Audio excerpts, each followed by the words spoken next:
geography, by gender, by nationality, by race. It's the fact that we expect more out of our preschoolers than we do the President of the United States. And who would ever think we'd get to that point?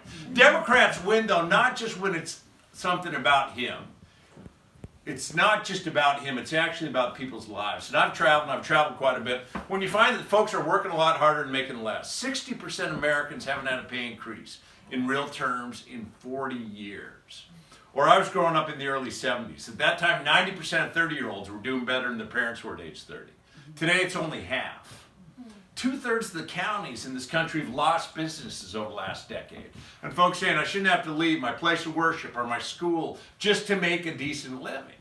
So when the economy's not working for them, they look to the political system for relief, and it's captured now by outside spending and dark money.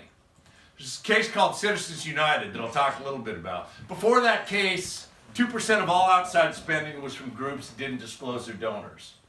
2018 midterms is over half.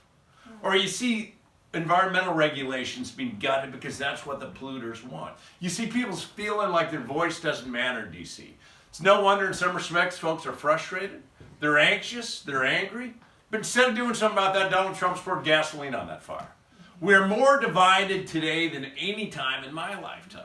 Forget about cable news or Twitter. Think about even Thanksgiving dinners where politics divides who we are. And that's not the promise of our country. We're better than that. Look, my background briefly, raised single-parent household, paycheck to paycheck.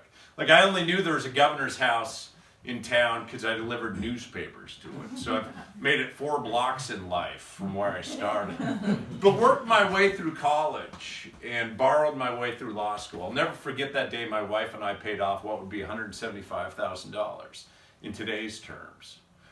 But still, I had that opportunity, right? From raising or delivering newspapers to the governor's house as a kid to now raising our 3 kids in it. You got to recognize, for a lot of people in that country, this notion, the American dream, that you work hard and you play by the rules and you can do better, it doesn't exist anymore. For so many people, it never has. Far too many in communities of color, that idea of a dream has been denied. If you're a millennial struggling with college debt right now, or think of women still making about 75 cents on the dollar, that idea of the fair American dream's really been deferred. If you're an immigrant right now, it's being derailed. If you're a shopkeeper, a farmer, somebody with only a high school degree, it's being destroyed.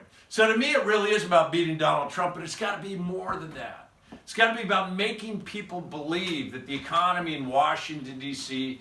can actually work for them.